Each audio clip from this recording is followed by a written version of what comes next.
August 7th, 1942, Henderson Field, Guadalcanal. 04 hours. The jungle is a black wall of heat and mosquitoes.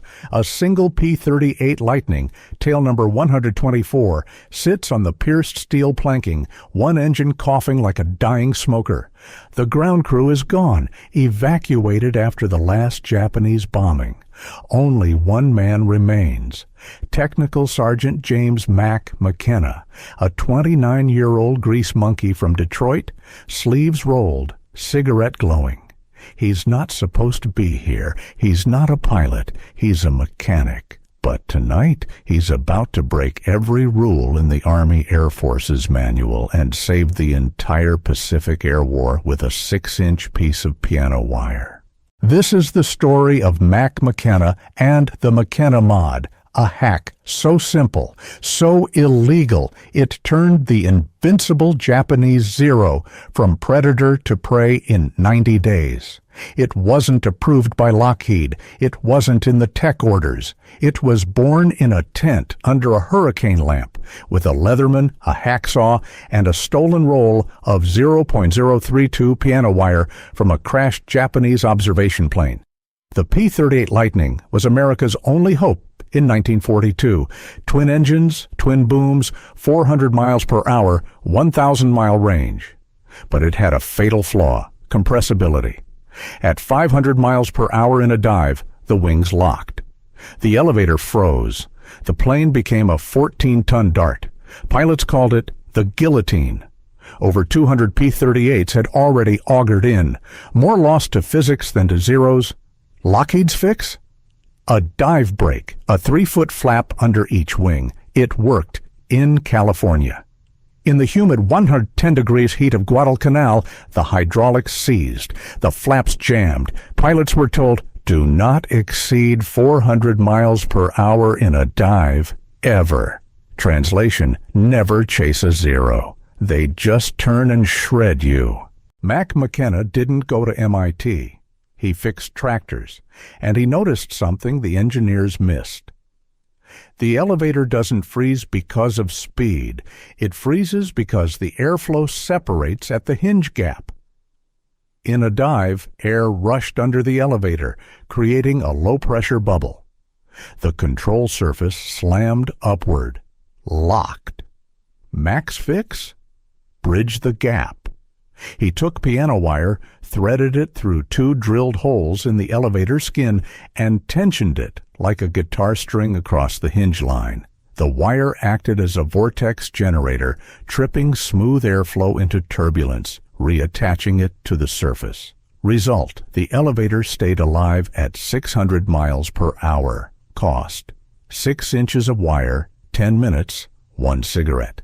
August 8th. Mac flags down Captain Tom Lanphier, a hotshot with 3 kills and a death wish. Mac, take 124 up. Dive the Jap bomber at 12 o'clock. Don't pull out till 600 on the clock. Lanphier, you're insane. Mac, wire's insured, you're not. Lanphier dives 450, 500, 550, 600 miles per hour. The P-38 shudders, but the elevator responds. He pulls out at 50 feet, flames a Betty bomber, and lands with the altimeter still spinning. Lanphier's logbook. Flew the impossible. Oh, Mac, a case of scotch. Word spreads faster than malaria. Night 1, 3 planes modded. Night 3, 12 planes. Week 2, every P-38 on Guadalcanal has the Guadalcanal guitar string. Pilots start boom and zooming Zeros from 25,000 feet, diving through them at 600 miles per hour. Guns blazing, pulling out before the Japanese can turn.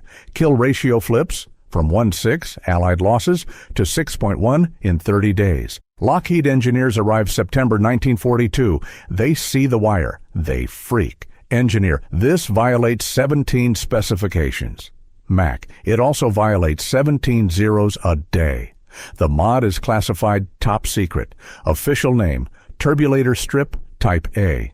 Unofficial, McKenna's magic wire.